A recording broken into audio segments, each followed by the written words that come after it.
Merry Christmas, everybody. I just love those words. I love to say them, the feeling that it brings. I mean, we've got Christmas all around, and I am sure your chambers are decorated out. I know some of you are Christmased out probably from your parades and your festivals and your downtown and your shop locals and all that fun stuff that chamber brings to Christmas, that Christmas brings to us, and all the fun times that we get to have. But I am excited today. Christmas also kind of means the close of the year. It's getting close to tying up, and this year was our first full year of TRC Talks.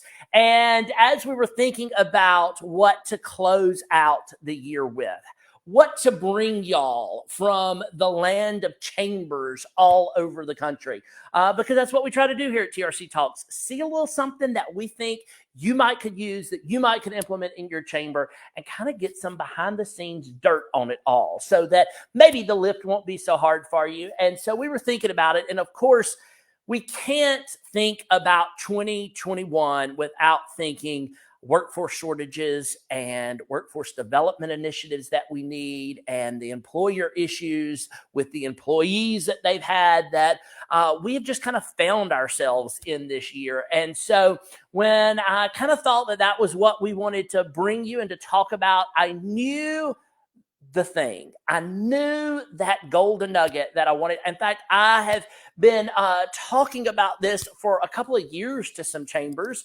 and let the originator know about it and said, hey, I need you to come give me some more details about it. And so in that regard, we're so great.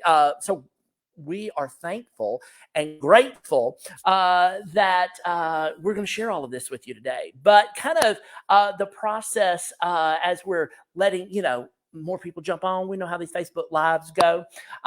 This particular process I got to know about because, of course, I see many of you at state conferences all throughout the nation.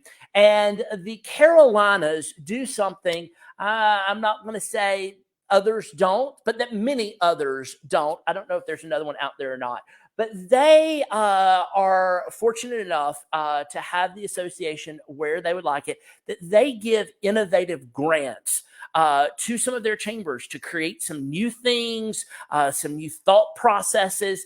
And, there's an application process for it, and then they weed it down. And then what I love most about it is not only that the association gives those grants to help chambers kind of seed some new endeavors, but those chambers get to come back to the association and kind of report on what worked, what didn't, what was their final product, and all of that.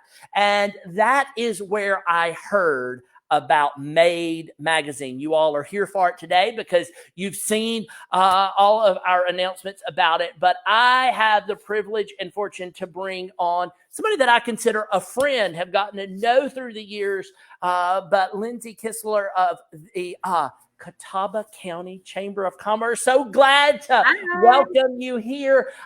She has got a resume a mile long. I say resume, that's probably the wrong thing. Like curriculum vitae is probably what you need to say.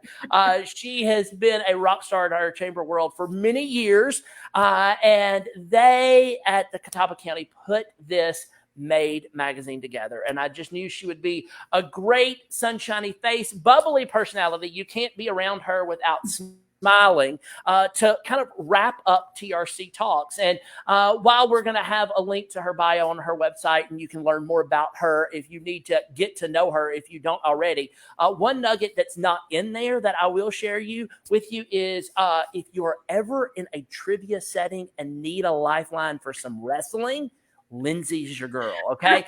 We learned that at the last CCEC, so I'm going to throw that on out there. But, I'm so glad to have you. Thank you for coming on board and talking with us about Made Magazine today. You had to throw out the wrestling trivia. I had to. You had to. Well, thank you so much for having me. Like you said, Jason, workforce is the center of certainly our chamber's strategic plan. And I would assume many of those of you out there that are watching you're thinking about it as well, or your partners are talking about it. And if you're not talking about it and you're not thinking about it, maybe just ask the question, what is the most critical issue impacting your business? What's keeping you up at night? More than likely, talent shortages are going to come up. So this is great. I think it's, first of all, these TRC talks are a great idea to bring forth ideas and best practices to our colleagues across the country that are trying to add value to their business community. But ending the year discussing one of the most critical issues in workforce, and potentially maybe you can take away a nugget from our journey, particularly with this project we're going to discuss today. But yeah, great way to end the year, Jason. Again, thank you for having me. Absolutely. Well, and what I love about this, kind of even as a starting point for it, is so many times in any chamber conversation that we're having, and some new chamber exec, we know what the great resignation year has caused and such the turnover with our peers in this group, is there's always the question of what else can I do? What more can I do? And a lot of the times those blanks are just naturally filled with events. And now post COVID, you're like, do we really even need to get back into events? What happens? And, when you deal with different variances in different places and in the nation, is events the answer? And honestly, it's not always the answer. I think that's why we as chambers have programs, initiatives, and events so that we can kind of pepper what we do in that process. And that's what I think I love about this at its core, is that it's not an event. It's not about bringing more butts and seats that we know only 18% of our people are going to come to anyway, but it's really about reaching others. And so with that, Lindsay, just tell, what is Made Magazine? When you were creating it, what was it? And what did you hope it was going to achieve in those early thoughts? Yeah. So we Made Magazine, just simple. It's a publication. It's a print publication that is meant to connect the dots between our future generations of our workforce, so our future talent, to the opportunities, the vast number of opportunities that are within our community through our businesses, in addition to how do I get there, right? What are the educational pathways or the skill sets that I need to acquire as a student in order to step into those roles? And so this publication originally targeted our K-12 arena. Primarily, though, it was 8th grade through 10th grade, because we realized those are the years when students are really forced to make some hard decisions on career pathways, whether they're going directly into the workforce, whether they're going to college, or whether they're going into the armed forces. That is really that pivotal moment, really 8th and 9th grade is that pivotal moment. At least we were told from our school experts that they really needed something in hand. They really needed something that helped them understand that if they want a viable career in this community, they have that in this community with the businesses that are all around. Also, that's from the student's perspective. From the business perspective, they needed a platform to tell their story. They needed to build awareness of them as an employer of choice. They needed an opportunity to set themselves apart as an employer, to tell the story about their company, what the products they produce, but more importantly, as we all know, the culture and their leadership philosophy for this next generation. So another part too, Jason, I will add, is we're 28% manufacturing here in this community. That's 3 times the national average. So, manufacturing has not necessarily had a good rap over the years, right? They went through mass layoffs.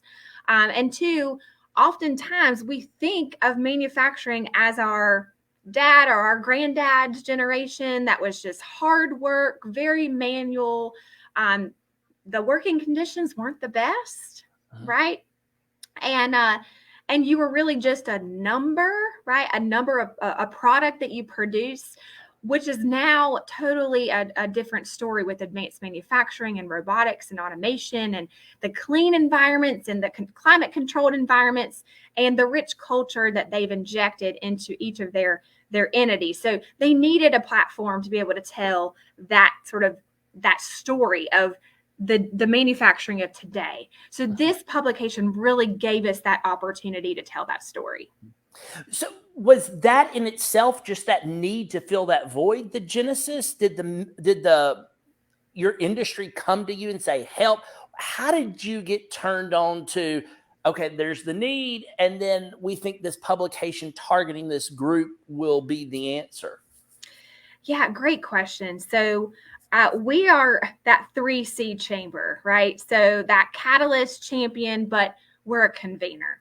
So we went through, but prior to the first edition, we had gone through a community strategic planning process. The chamber led that. So we brought together business, government, education, and said, what are the most critical issues impacting economic generation, both in the short term and the long term, of Catawba County and our greater region? And so through that, of course, workforce was identified. And then we had a group of individuals from the business community that were part of troubleshooting or brainstorming, if you will. What's the next step? What do we need to do as a community to be able to help these businesses fill jobs, right?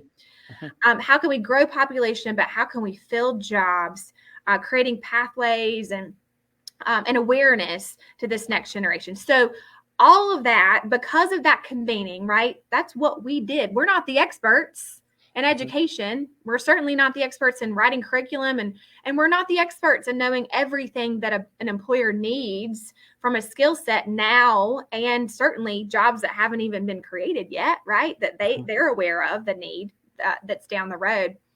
But we can bring those experts to the table, and then we can create solutions. And so that's really was the genesis of the MADE publication. We said, what can we create that will help check all these boxes, right? I don't think we didn't see this as a silver bullet by any stretch of the means, but we saw this as a viable solution to help chip away at the problem that both had, the education community had with the students, and also that the business community had. So when you identify that need, of course, then you decide, okay, it's going to be put together in a print publication format. Then you know your target audience is that age of persons. How did you begin to decide what content was actually going to get in the publication to kind of move that dial a bit? Yeah, so good questions, but particularly talking about that target audience. What is it that is going to make an 8th grader excited? What's going to get an 8th grader excited, right? I don't know, Jason. I don't know. It's like I don't know. I don't have an 8th grader. I've got little ones, but still, that was a big question for us to ask. What's going to get them excited? It's going to be more exciting than a textbook that they see every day in school. What's going to be engaging, and what's going to help tell the story? It's funny, when we were producing the first edition, I was like, where can I find magazines? Where can I go and find a teen magazine? So I'm thinking, we can get some great ideas. I used to buy teen magazines all the time when I was their age, and I loved it. I went into Barnes & Noble. Jason, there's no teen magazines anymore. There is no teen magazine. Obsolete these days. So we knew that the challenge was ahead of us. But what does everyone love to hear? They love stories. They love stories. They love things that are interactive, that are 3-dimensional in a lot of ways. And especially too, some of the facts, that the cool factor, right? So we had to be very specific. We did not want any ads. If your feature in this publication looked like an ad, there was no chance an 8th grader is gonna resonate with an 8th to 10th grade student. No chance. But if you talked about how you made furniture for Steph Curry, and and how you we're telling them what they need to make to maintain a certain lifestyle, right? Those are the things that kids, that next generation is really going to resonate with them. And then two, we can sprinkle in some augmented reality where they can use their mobile devices to be able to explore further if they'd like, or again to use the BlipR app to literally create augmented reality where you can, it's not just a QR code, if you will. So we try to tell stories. We call them advertorials versus advertisements to feature the companies. Gotcha. Well, and for some of y'all, y'all might have already done some sleuthing and found it. The link to edition number 2 will be in the comments for this. So if you haven't seen it yet, I absolutely tell you to take a gander. You might. I've got my copy here. Now, she might go, that is not the copy. That has got a spiral to it. No, I actually kind of swiped this from a chamber who is swiping made from you, and they printed it out to really look at it. And I was like, oh, I love the spiral. I can mark it all up. But in that particular aspect, dig in it, and you're going to see exactly what she's saying, that it doesn't look like the typical magazine where, half to more than half of it, you could rip out all the ads. It really does tell lots of stories, and probably that's exactly where your success came from. But another thing that they're going to find as they look at it, Lindsay, is there was lots of stats of how to keep the lifestyle that they might be dreaming about, stats of what it takes in different kind of degreed programs to get certifications that they need. There was lots of stats. I don't want to say lots of stats that it appears to be a textbook or an encyclopedia, but it was good information. But thinking about the amount of stats with chamber producing this, and as you mentioned that we're conveners, we don't necessarily have to know everything. How did staff work on getting all of that data, one, accurate, and two, in a way that I'm sure it was, you had much more data than you entered. And so how did you determine what was the best data to use? So we're very big on partnerships and collaboration at this organization. But to solve just that, Jason, there was a lot of information. That's exactly what we did. We created partnerships. So we produced this in-house. Well, the first edition, we partnered with another company. The second edition, we said we can do this in-house. And so to do that, I hired a content writer. Okay. I hired a graphic designer. Okay. And then I worked with our local government team, their marketing department, which is a department of 2, to help me weave the theme of the brand, our community's brand, through the publication. So it was a cohesive piece. We also gifted a certain number of the pages to other collaborative partners, like our school systems, like our community college, like our university that's in town. But the onus, the big job was on that content writer and the graphic designer. So I also had a salesperson too, by the way. We contracted a salesperson first. She was the one that went out and curated our partners for the publication. So every company that you see featured in the publication, if you access the link, all of them paid to be a part of this publication. So our sales team went out, sold the publication, and then the content writer went out. So she scheduled a meeting one-on-one with the CEO or the HR director and interviewed them. What is the story you want to tell? What is unique about this organization? What are some cool factors, statistics, and facts about your company or about the products you create that would help engage this target audience? And what is your culture like? Why would someone want to work for your company, right? All of these big questions that help pull this story out. Then our team went to work. So from writing the copy to designing the infographics and designing the placement of the photos and even going out and taking photos, all of that occurred to where every single advertorial was custom. It wasn't a plug and chug type of a publication. All of them, it took more work, but I think we got a better product in the end. So that's how it worked. Well, and what I love about that is several different things. Thinking about different size chambers that are watching this or interested is you didn't just find one method and kept it. It morphed. That's right. The first year you went out and then, okay, we could do it.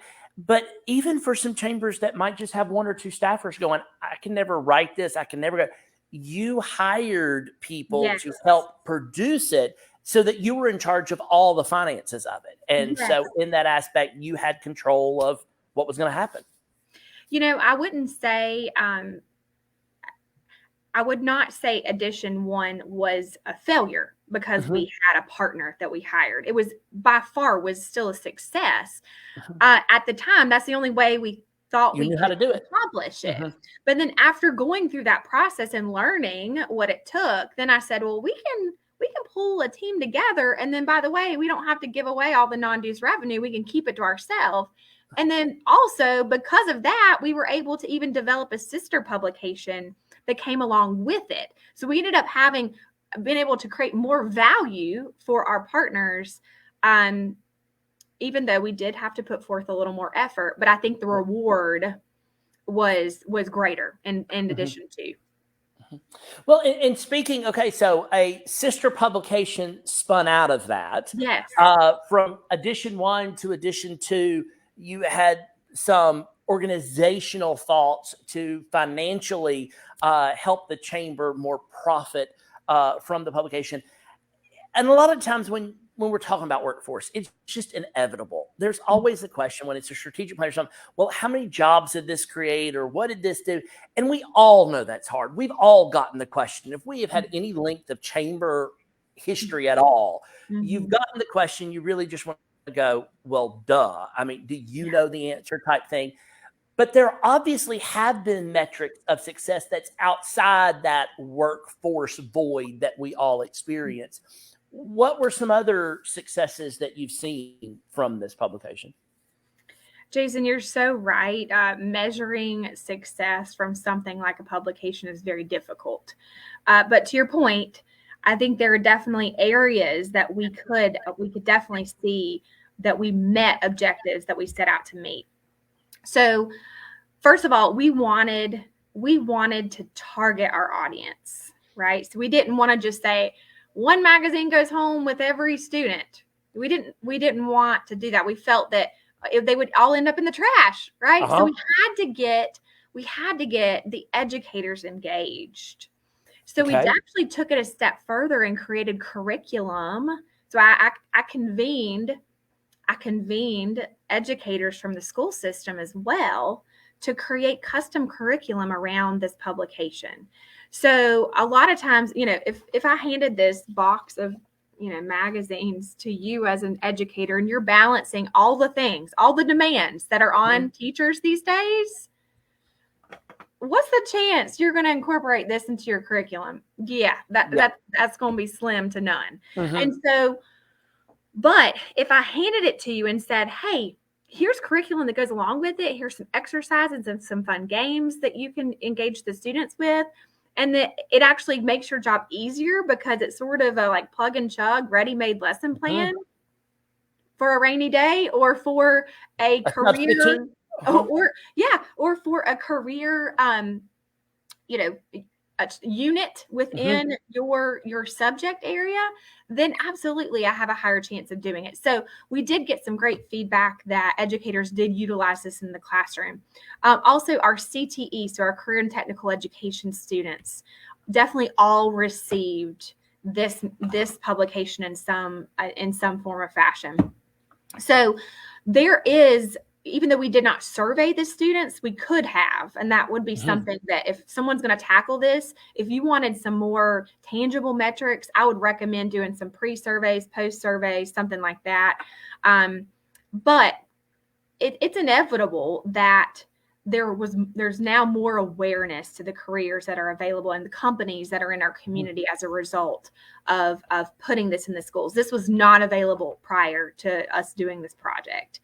And another thing, we did hear feedback from even the companies. So even some lower grades even requested these copies, and the students even practiced writing handwritten letters, and they sent them to the companies after they studied the different companies in the publication. So they're not only using it in, say, civics class or career prep class, you're also seeing teachers using it in language arts, right? So you're incorporating this whole idea of career and workforce and future plans into even, subject areas that wouldn't necessarily be a topic of discussion. Right.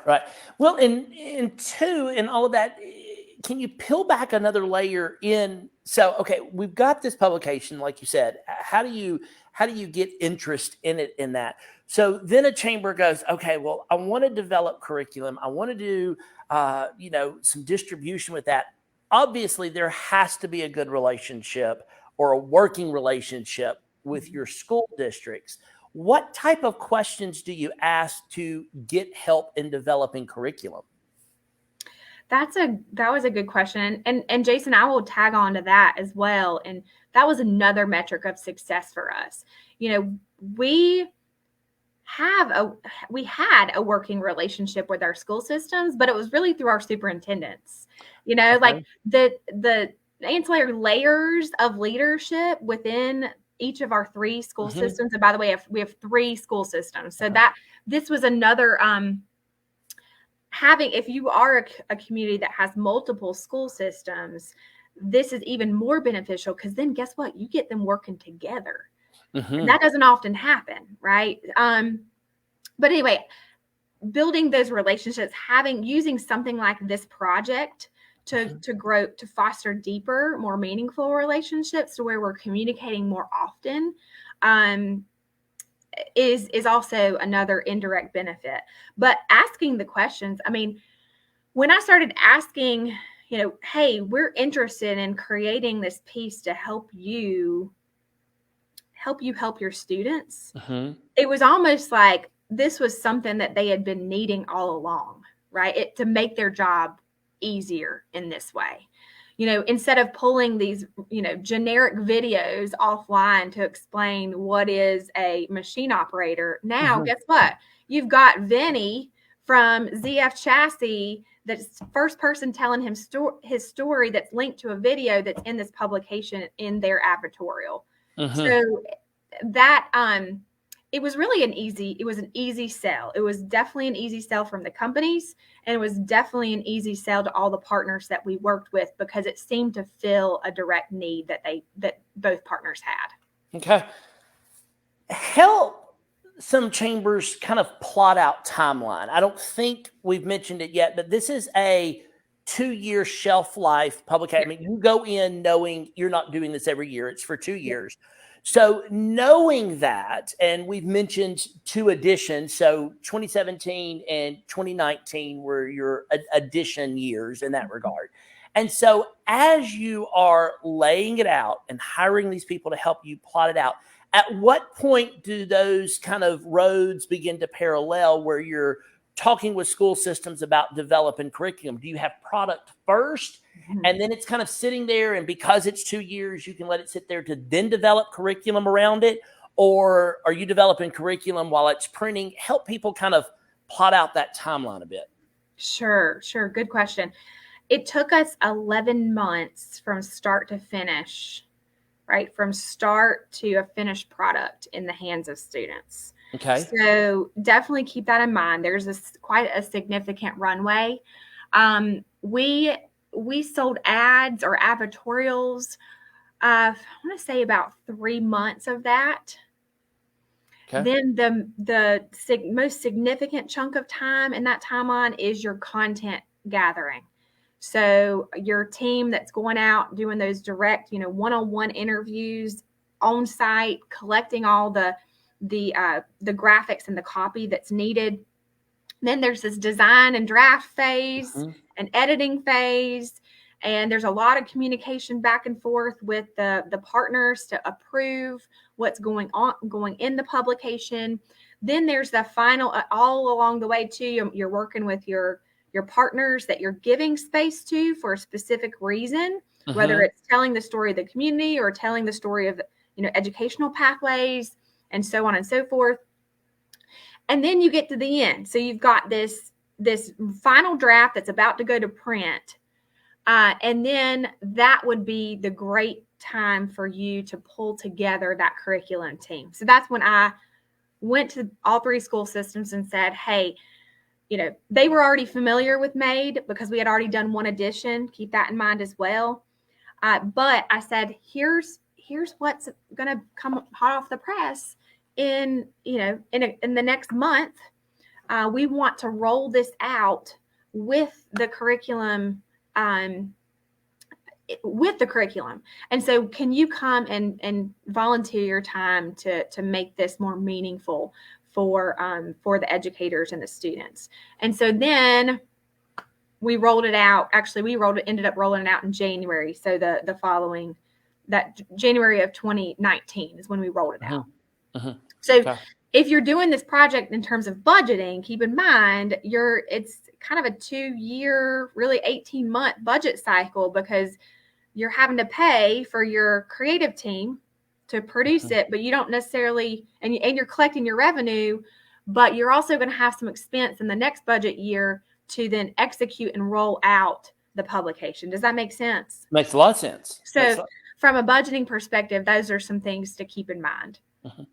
Well, and two, because I think I think there is this question for some chambers that we just kind of get in this cycle. We feel if we start something, it then becomes part of what we do until, we're long gone and somebody else comes in and then they've cycled off boards, and then maybe somebody gets the harebrained idea to kill it in that regard. And so I think there's some hesitancy a lot of times with chambers of, well, we can't start something because we can't produce this every year or we don't have this time. So to already set yourself up to, it's going to be every couple of years, knowing that, I think that kind of alleviates some of the weight for some people. But did you have a negative or a positive? Was it even mentioned by some of the businesses that you were highlighting or some of the educational departments of, why aren't you doing this every year? We need this every year. Was the 2 years set by them? How was all of those conversations handled? We set out with the 2-year shelf life. First of all, as we've discussed, I mean, this was a mammoth of a project, and this is one of the 25, 30 other things that we're all balancing as chamber leaders. And so from a staff bandwidth perspective, there was no way we were going to enter into this on an annual basis. And also from a company perspective, your most of the content would be repeated year after year. It would be, every 2 years seemed to be a good balance of shelf life for the piece. I will say, revenue wise, from a non-dues revenue perspective, I don't know if you want me to throw out specific numbers. Okay. Ask it. So might as well give it to them. The first year when we partnered with a company, I believe it was no more than $5,000 in non-dues revenue that you got, that we received. Our contribution or our revenue share. Gotcha. When we did this in-house, we were able to net over $50,000. So this let them pause with that. Y'all hear what she just said? 5 to 50,000. Yeah. It was it was worth every, there was a lot of time that went into it, obviously, right? You have to balance that when making the decision, because there were a lot of advantages of just giving the project over to a great partner and entrusting them with producing a final piece. All of that was off of you, right? You basically did nothing, and you they wrote you, stroked you a check. But when we entered into this, when we said we're all in, we're gonna commit to this, it was really an entrepreneurial venture, to be honest. It was our kind of mini enterprise internally. I jokingly said we turned into a publication producing company that really netted some very sizable revenue for the organization. And like I said, and also some sizable impact, because we were able to produce not just one publication, but two. And by the way, the other one we called it our talent attraction guide. So it filled a whole other need that our business community had. They said, we need to recruit talent from outside of our community, top talent. So you're talking mid-level to senior level leaders, but yet we don't have collateral to help sell the livability of our region. And so we need this. We need this sales material, if you will. And so that was what the sister publication that came with it was specifically for that reason. So it was called Talent Attraction Guide. Okay. Well, and what I know some chambers need to hear in that aspect is you started in a way that fit your organization. And for that start, $5,000 was a good payoff for you. Yes. And then from there, you decided to grow. So I think sometimes chambers get zero blind, where it's like, well, I'm not even going to start there because she got 50,000. And if I don't make 50,000, it's not worth it. Well, you have to start somewhere. Exactly. And so in that aspect, it fit for you. I think the fact that you saw it as an entrepreneurial aspect worked. But what I think a lot of people miss, at least I've heard it at conferences and such, is when you say, well, we netted 50,000 off of it. Somebody's going to say, well, but she had to pay for all of, her ad and her content. Yes, that's why she took care of that. Net is outside of that. Exactly. So in that process, yeah, it was time. But would you say, in addition to that, you felt more comfortable with the information, or you felt more knowledgeable about it, that you could have conversations with the businesses and the educators, rather as in edition one, when you kind of got the product, but maybe it's kind of, you weren't in the trenches to know it? What was the knowledge base you think you came away with in both scenarios? Our team has a really high bar. We set a high bar, and we have high expectations for the quality of products that we produce, the quality of services that we extend to our partners. So I think the second edition helped us. I mentioned every advertorial was customized. Every advertorial was customized. I mean, it wasn't one where remove photo, add stock photo, write a little piece that would just could be found anywhere in a, Wikipedia page, right? It was custom. So from that perspective, I think it gave us more control over that bar and over our own expectations. And then too, likewise, it set us up for potential pitfalls and failures, right? If we didn't execute, and our team didn't execute what the expectations of our advertorial partners, I couldn't go, well, go talk to them, right? Yeah. It came back on us. So, all this to say, your bandwidth as an organization. As we all pointed out, we juggle many different balls. We wear many different hats as a team. We have varying levels of, sizes of budgets and staff. And you just have to pick, the problems that your business community has, and then your capability in helping to achieve those solutions. And I would also challenge you to say, don't just consider your own internal bandwidth. Do like we did and align yourselves. What are the strategic partners in your community that you need to align with in order to produce a solution? Because, by the way, with our expenses, we saved a significant amount on graphic design because we aligned with our Catawba County government. They did pro bono. Their time was pro bono. So that also helped us save expense, which then helped us optimize that non-dues revenue goal. Right. that was significant savings. So you never know. By the way, your local government, your city or your county, they are the most significant benefactors of a project like this, right? Because you're keeping people here, you're helping our businesses be able to retain and help attract new talent. And the tax base will only grow if your communities are thriving and your businesses are thriving and are expanding.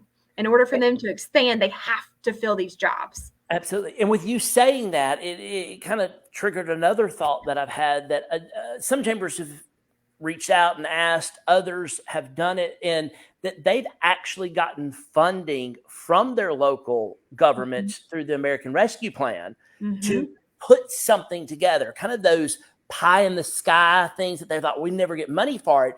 Now with the American Rescue Plan, there is some dollars out there. Of course, some people tell me, well, my local government's never coming off of it. They're doing something else with it. Of course, we've all got that at some point or aspect. But if this is something that you're wanting to do and you don't necessarily know a genesis, this might be a good point to say that's what those dollars are for. Might be a good springboard for you. So, well, I've got a couple of more things. I'm not letting you go, but I am going to pause to say if we've got a number of viewers. So if y'all have got any questions for Lindsay, feel free to drop them in the comment section and we'll take a look at them. And who knows, your name and question might just pop up right over my face here before long. So, but Lindsay, now that you're, 2 editions in, 2-year shelf life, so that was 4 years. And then all of a sudden COVID hit during that particular time and such. And 2, just in time, the kind of the time factor overlaying where technology is. How would you say, it might be different if you were to have the technology of today back in 2017 when you started it, or how it morphed in 2019? How do you think a Made magazine would look with the technology aspects of today? Great question. I think that if I did an edition 3, which we do not have a 3rd edition at this point planned, because we have ideas that again were spurred from this very project.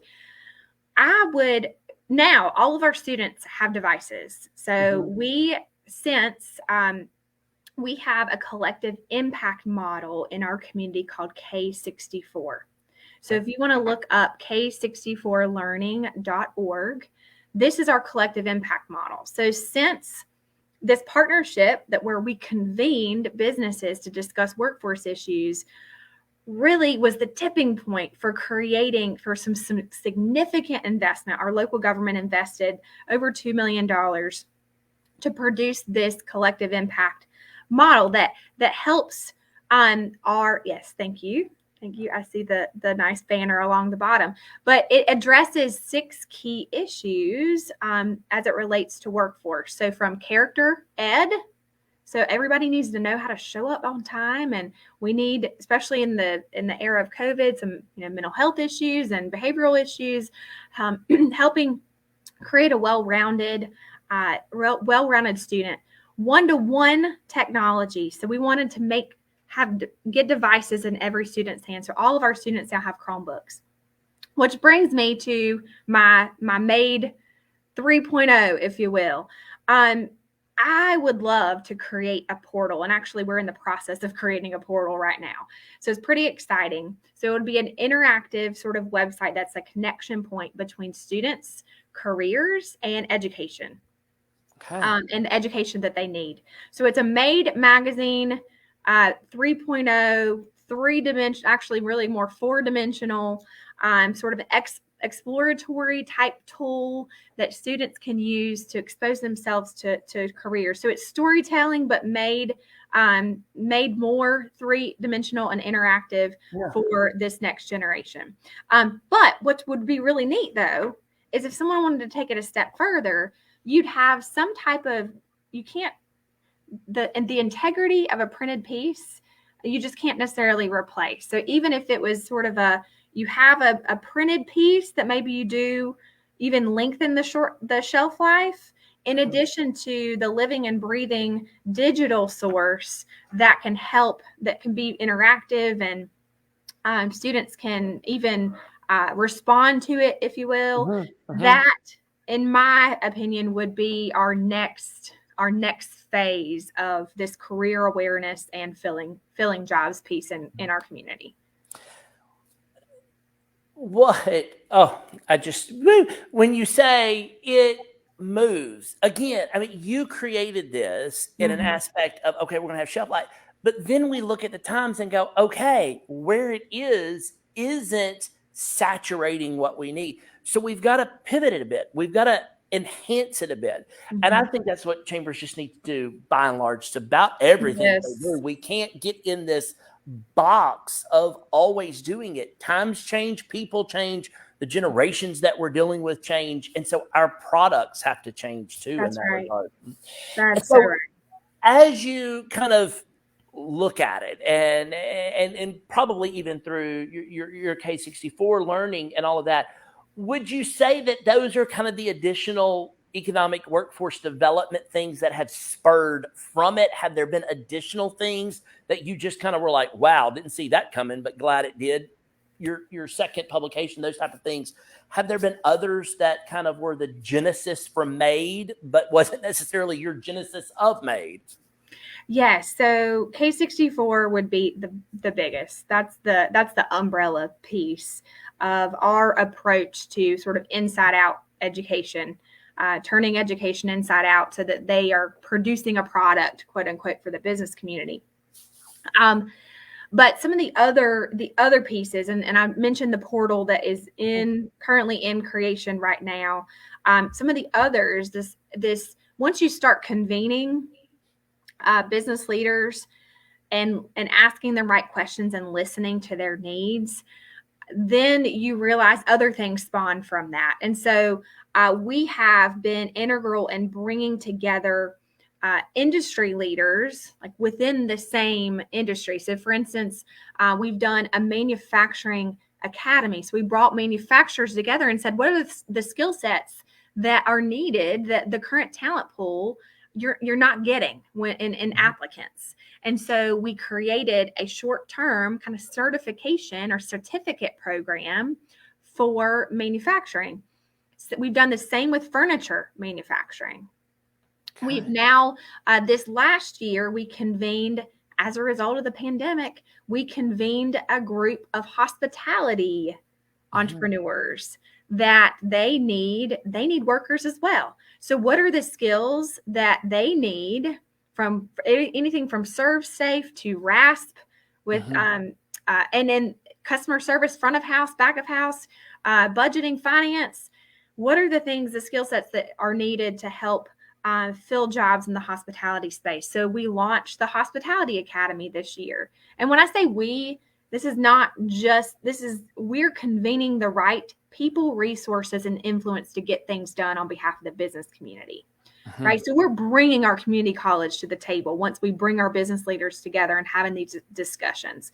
And then the community college does their thing, right, that they're good at in writing curriculum. So I also, if you haven't played in that kind of middle space, in that lead role, that lead convener in your communities, I encourage you to do that. And even if you just start out with industry clusters, don't meet to meet, but meet with an agenda, ask some big questions, and then allow the discussion to then drive your strategy. Great. Help. Yeah. That excites me. So, well, we have got some Christmas, some things I want to ask you, which I do, while maybe some people are formulating questions. They're like, that last little bit, I want to ask her about this. So feel free to do so in that regard.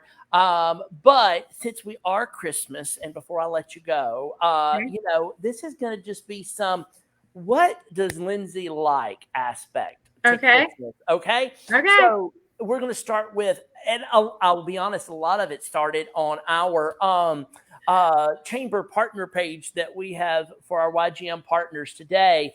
The question was colored lights or white lights? Oh, white lights. 100%. I'm a white 100%. person. Absolutely. I'm a purist. All the It's time. funny because my husband and I, that is one of our few domestic disputes that we've had in our 11 years of marriage, because he is a very much colored lights guy. And I'm very much a white lights gal. And so this was definitely a point of contention after we got married. So our compromise, our tree is I let him string the middle of the trunk with like colored lights on the inside. And then I'm like, wrap that baby with as many white strands as can get. So we've got a little color in there. It's in there. You got to look. It's in there. See, we just do separate trees. I just can't. Oh, We just do separate trees, different rooms, So, yes. That's a good idea, too. That whole question started because I understand the marital discord that lights can bring in that regard. Okay, so with lights and colors, epitome Christmas colors, red or green, which one do you? Oh, if I would say the epitome Christmas color would be red. That's what I would say red. 2 for 2 here. Okay. Rudolph or Frosty? Rudolph. Oh. Funny story. So weirdest white elephant gift I've ever gotten was a betta fish this week. Like a real live one? Yes. Like I picked up the bag. They're all in a pile. You don't know what it is. I pick up the bag. I take the tissue paper out, and there is a stinking betta fish, live betta fish. So where I'm going with this is I take the fish home, and thankfully, I shouldn't say thankfully, this is awful to say, but a couple months ago, my son's fish died. So we have like an empty tank right now. I was probably the only person in that room that had an empty tank available for this live animal that I just, adopted. And McCoy named him Rudolph. Oh, I was about to say, red. Did your elf bring the fish? Oh, I don't do elf on a shelf. No. How I could get rid of that elf? Nobody's got time for that. Oh Lord, he would be in like quarantine the whole time. I guess. I will give. That was your most interesting white sand. I have not gotten this gift, but for those of you that are watching, and since it's Christmas, we want to give y'all tools here at TRC Talks. So if y'all have a Christmas staff party coming up and you do the dirty Santa, white Santa, whatever you call it, where it's the prank gifts.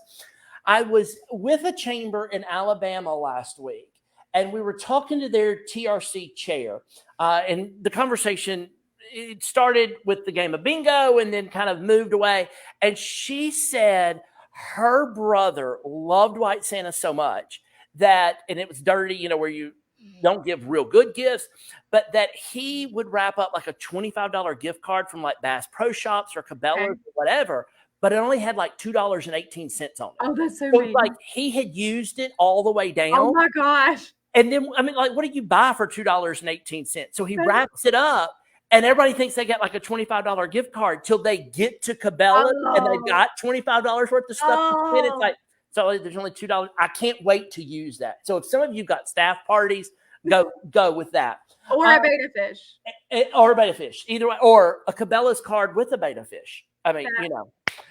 Speaking of presents, Christmas presents opening on Christmas Eve or Christmas morning? Morning. Well, actually, our family does both because we have my extended family on Christmas Eve, always since I was a little girl.